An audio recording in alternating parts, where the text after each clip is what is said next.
All right, next guest we got Maps coach Drew Lee, and Drew has been. I'm just gonna bring you on, Drew. We can start talking here. Drew, what's up, brother? I think I got you on mute. There we go. Always new systems, always fun stuff to learn. Yeah, I'm throwing. I thought everyone is getting bored with Zoom, so I try and throw this new StreamYard tool at them and see how they react. I like it. It's just the only difference is, like I said, I've gotten so used to having this, everything is green, and I got to avoid, pretty much throw everything that was green in my closet out because it just looks so awkward these days. Like I'm just walking around with a head, nothing else. Because you're using the green screen, right? There's this tool I've been looking at. It's called which is a really weird name, but it changes and I know it's compatible with the StreamYard, but it does some really cool stuff with like green screen backgrounds. It's kind of cool. So I like this. It's a good format. You guys have done an awesome thing this year, and it's perfect timing going into business planning next year. Yep. Then that's exactly why we wanted to kick this off now. Everyone's doing their business planning hopefully soon, right? And what a better way to kick it off than by hearing what, some big teams, coaches like yourself, and then you can take that and incorporate it when you go do your planning, right? Mm-hmm. Drew, maybe you could, what did we meet, like a year and a half ago? Somewhere around there. I mean, this year it seems like, Q4 of 2019 was a lifetime ago. Before I had kids, it seemed like it was so long ago. But I saw recently a picture of somebody that I was, standing with, and we took a photo op in February at an event. And I'm like, wow, what a different life that was ago. Remember the good old days of February 2020? How cool back then was that?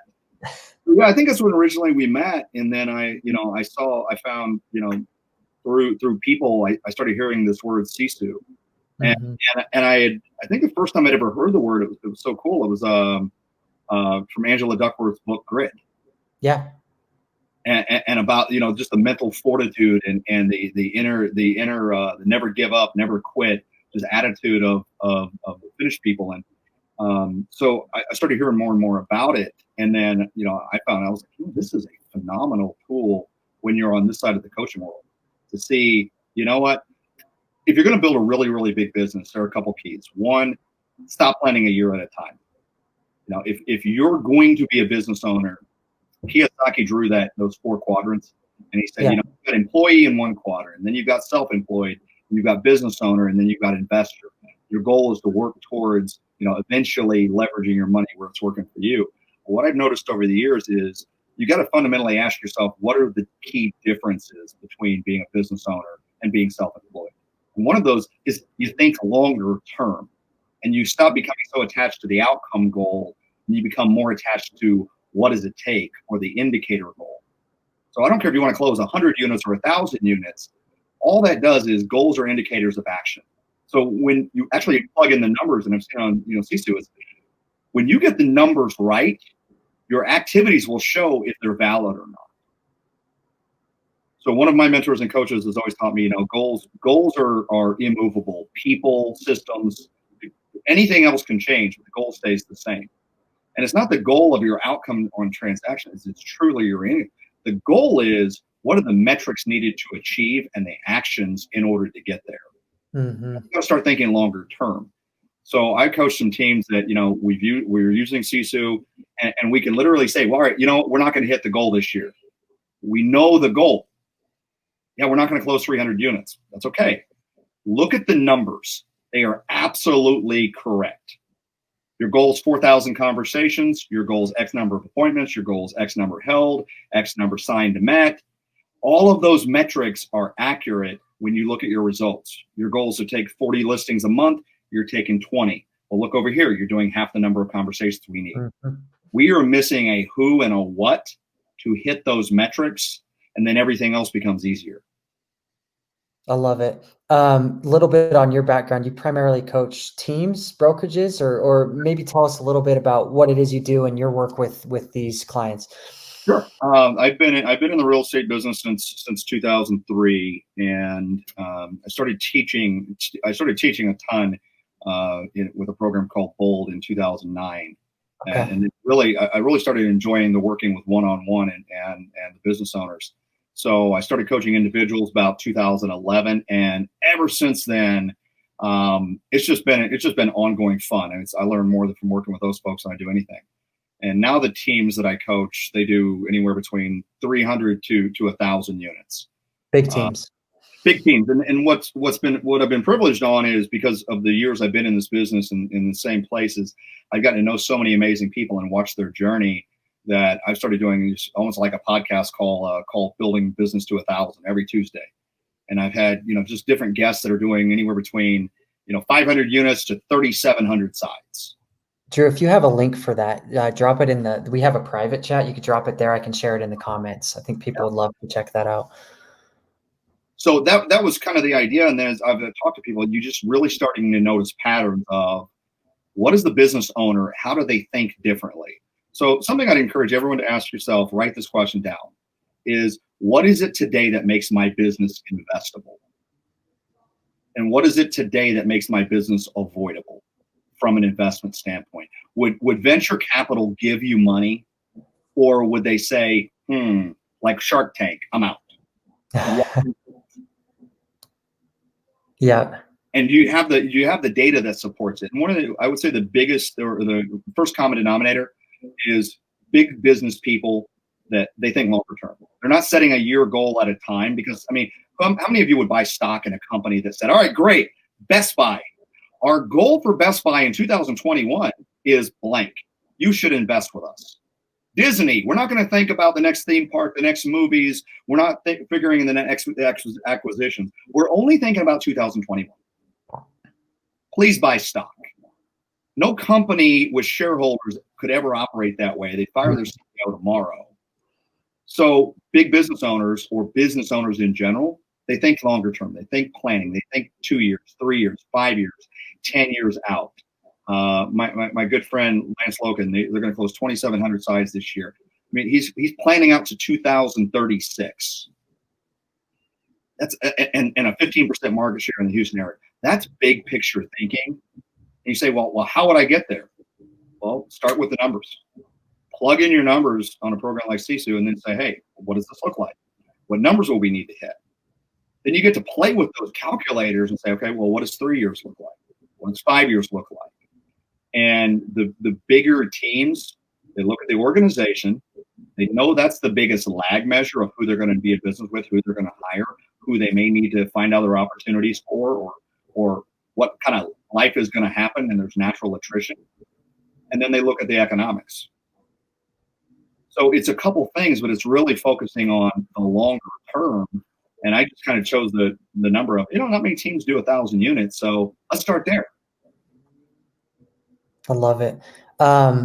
So for you, and this is kind of the title that we put on the session, but thinking big, is that what you view as your primary role as a coach, or what do you think as a coach, someone helping these agents and helping these team leaders grow their business? What is your job? I fell in love with the book recently in the last year. I'd highly recommend it. It's probably in the top 3 of anything the best I've ever read. It's called The Road Less Stupid by Keith Cunningham. I like the name. If you haven't read it, it's amazing. And one of the powers is thinking. Are you stopping long enough and just pausing? If you go back to Michael Gerber's The E-Myth, are you working on the business or in the business? Are you an owner or are you an operator? I think the biggest job of a coach is, it's a scary place. Don't go there alone. It's left to our own devices. The bigger you get, the real estate can get to be a lonely world. You can be number one in your office. You can be number one in your area. You can be number one in your region. You can be number one in the state. You can be a dominant force somewhere, and you start noticing, wow, it's kind of getting, it was really crowded at the bottom, and it gets lonely. And what I think we do most is we just challenge a person's thinking of, is that the best line of thinking that's going to help you get where you want to go? Are there other ways of doing it? Sure, you think that's the best way. What are other ways or alternatives? Mark Cuban, who's on Shark Tank, once said, he said, in his first book, he said, I miss the days when I was broke. because when I was broke, I would look at my peers, my mentors, my coaches, and I would say, I have an idea. I have this technology and this thing we want to do, and let's go do it. And he said, people would say, okay, Mark, that's stupid. That's a bad idea. Here's the 100 things that are wrong with it. You should never do that. And he took the criticism as feedback, and he said, great. I would take that and I would now go make it even better. I'd take the sheet full of holes and I'd go fill them and bring them back and create an even better idea. And it became, gang, just amazing thing. He said, now my learning has to come in the term of tens of millions of dollars when I make a mistake. Because, who's going to tell ultra billionaire Mark Cuban, okay, that's a stupid idea? I'll tell you who, the coaches that they hire. Yeah. There's a reason people pay Tony Robbins $1 million a year and are willing to give equity in their company, because he's the one guy that says, okay, that's stupid. Mm-hmm. People have lived before us. Who's further along in the journey and the model that you're following? Who has a head start there? What's game-winning performance there? So it's having somebody that has your back and a partner that you're not giving necessarily equity to, but somebody that you can absolutely trust. And they're going to ask you the questions that you're just not thinking about, or what's in front of you today. What are you not considering? What do you not see? What are you pretending not to know? Does that make sense? Totally. Yeah, I think it's beautiful. I mean, you start to grow and progress. And I think a lot of people on this call are, they act as a coach to their own agents too, right? And you need to have that person that will tell you when you're doing something dumb, and will level with you and be real with you, and kind of have that hard love, that accountability, all of that, right? I think over time that's been the most fun is you start really recognizing patterns. Everyone has a unique business. You're unique. You have a unique value proposition. Sure. Your market's somewhat unique. I mean, everyone there's a unique quality, with patterns of behavior and patterns in business tend to show up no matter where you are. Let me guess. Right now, your market probably low inventory, multiple offers, losing at the table. Buyers are a challenge. They're not willing to write offers, or they can't write offers that are going to win. And yet it's easy to feel like that's just you. Mm-hmm. When you can see a broader scope, you can say, that's not just you, it's happening here. Now, here are what other people have figured or they found out. Here's disruption. Here's what they can do that they're ahead of you.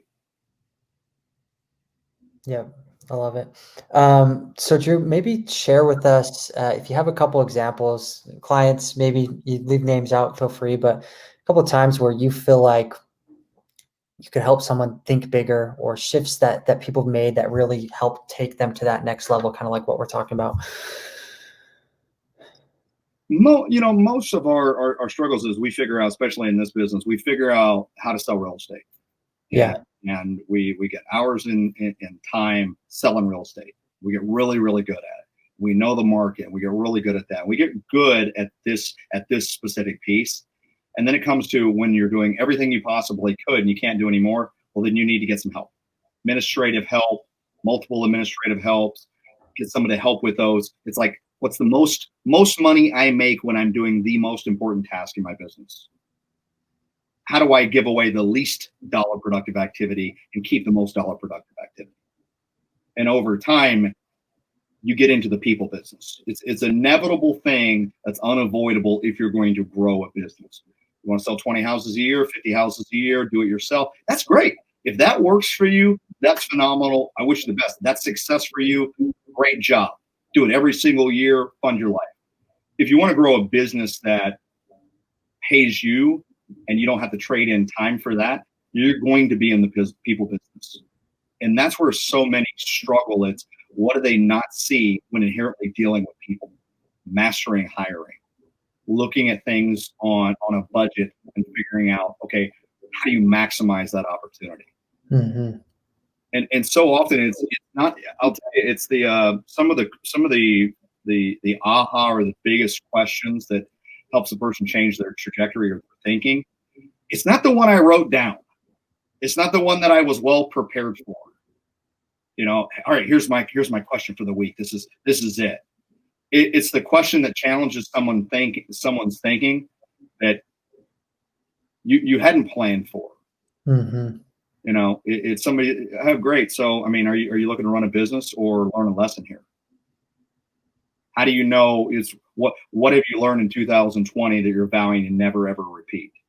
And how do Yeah. you know what have you put in place to ensure that that never happens? Because how many of us just sit in a Zen-like pose and say, what would I do about it? We don't slow down long enough and get away from our phones to literally spend time in our own head. We're fast, we're busy, we're productive. If we're not slammed, we don't feel like we're not doing our job, right? Yeah. Especially with technology, we're so connected these days that you know we've started believing for some reason that we're human doings, not human beings.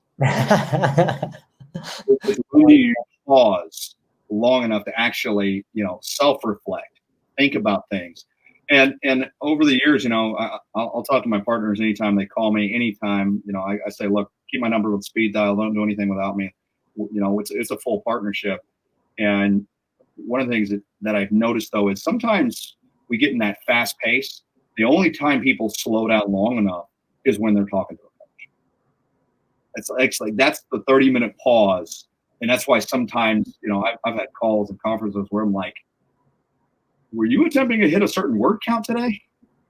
Because they just had so much to unload or unpack that they've been just going. And this year has been even more challenging. Hey, I'm a parent. I'm now a teacher, a parent, the principal, the dean, the business owner, the therapist, you know, how many titles have you added to your name tag this year? And just kept on going. Yeah. Okay. Yeah, I love it. Okay, so switching gears here a little bit, we have this discussion around thinking big, making your business investable is what you said, right?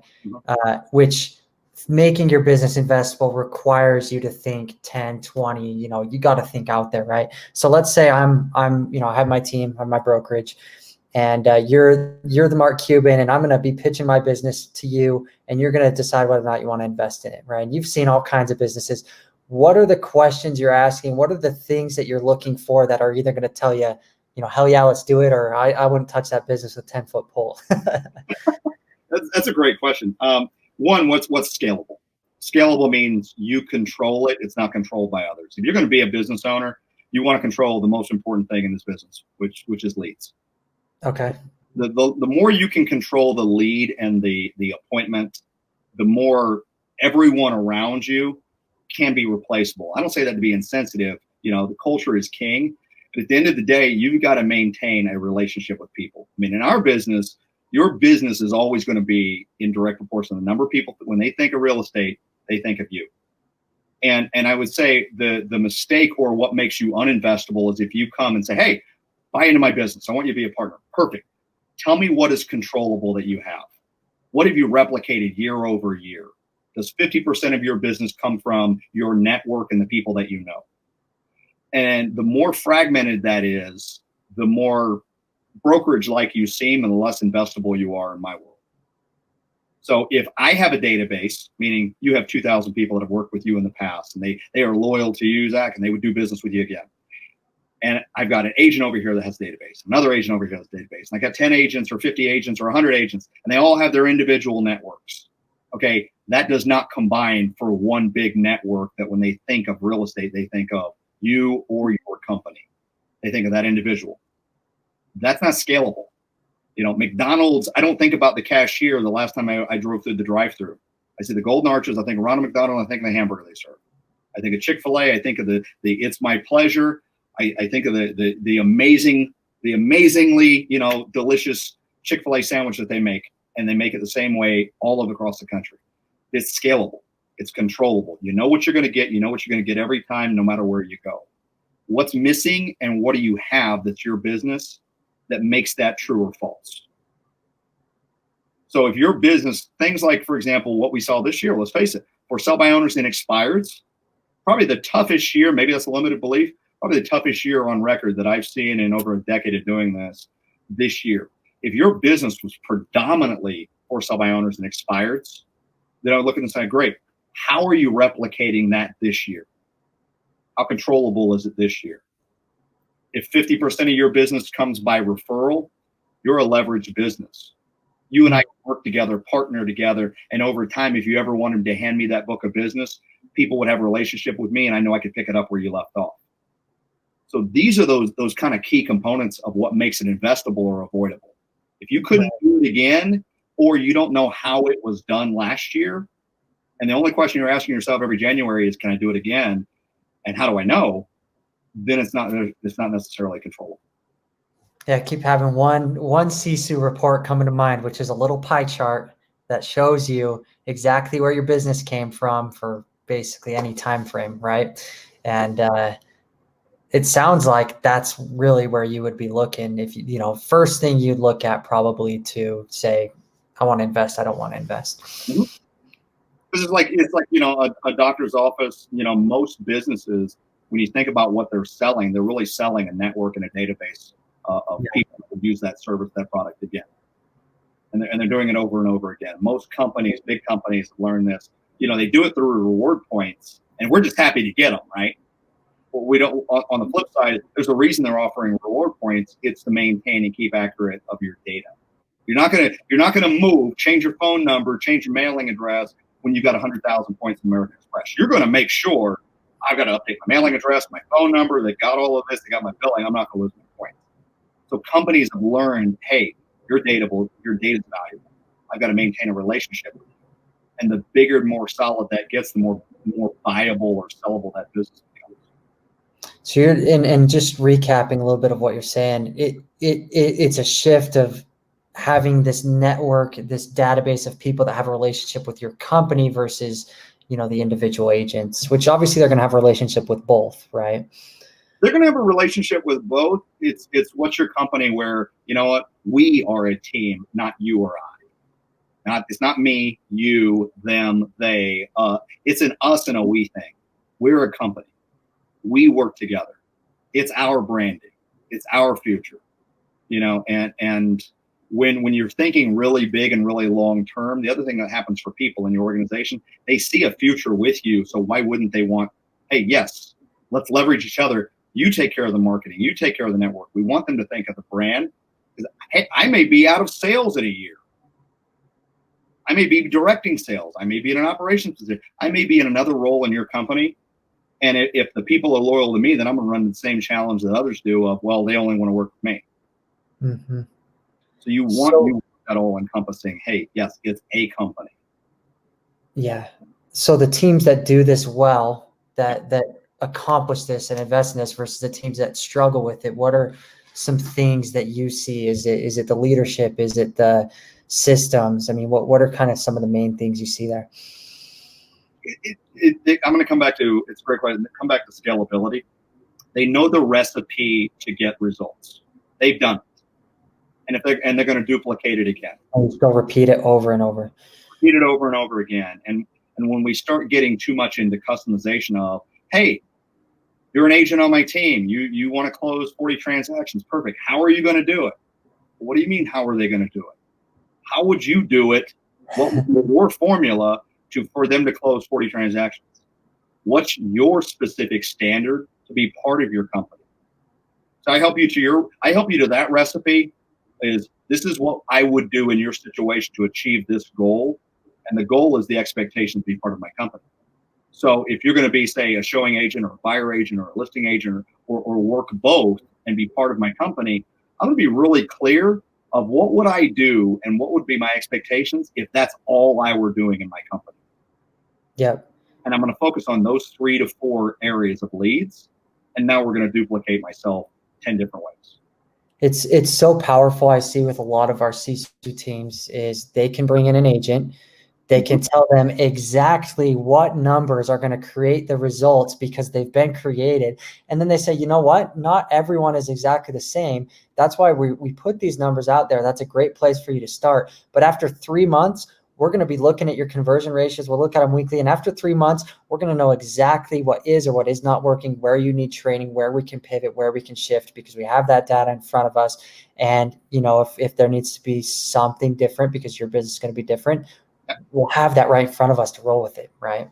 Yes. And the moment you start deviating from that standard, you've set a new one and changed it. You know, I work with an agent in Ontario, Canada. If it were warmer than negative 26 degrees, he door knocked. Warmer than negative 26 degrees, he door knocked. Every member of the team door knocked. It was 100 homes a day, you door knocked. If you were going to be part of that company, you were a door knocker. If you weren't going to door knock, you weren't part of that company. It was just that simple. He knew the standards, and he knew how to duplicate himself over and over again. And I would say, you know, if you find yourself doing this or gravitating this way, this is something to avoid. When you have somebody in your organization and you say, hey, we do open houses. That's who we are. That's what we do. That's part of our standard. Or we door knock. And they won't do it. Or they don't like to do it. Or they choose not to do it. You've made a fundamental error at the moment you say, okay, well, if you're not going to do it, what are your options? What else are you going to do? Well, now who's in the driver's seat? Interesting. I was supposed to be doing what you would do and mirroring that and your results, your success, how you got there, your skill set. And now you just gave me the keys to the car. And now I'm a 16-year-old and you gave me dad's Ferrari and I can stay out all night. Woo!